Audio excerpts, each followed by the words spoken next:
Hello, I choose joy. Today I am going to share with you a thrift find that I am totally excited about. The reason why my channel is T Has Fun is because I do a whole lot of stuff that brings me joy, and I couldn't settle on one thing. I love canning, I love sewing, I love riding a motorcycle, I love bargains.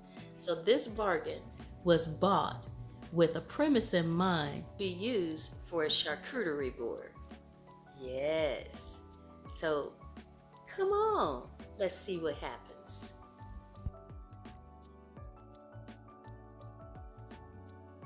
It started off looking rough. We sanded it down.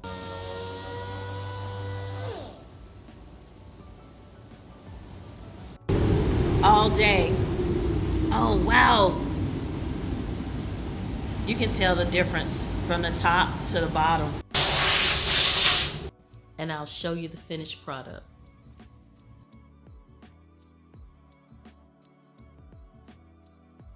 Thank you for joining me. Don't forget to like, subscribe, tell others about this channel. Why? Because I am spreading joy around here, y'all. And we're making cheese boards. Yeah!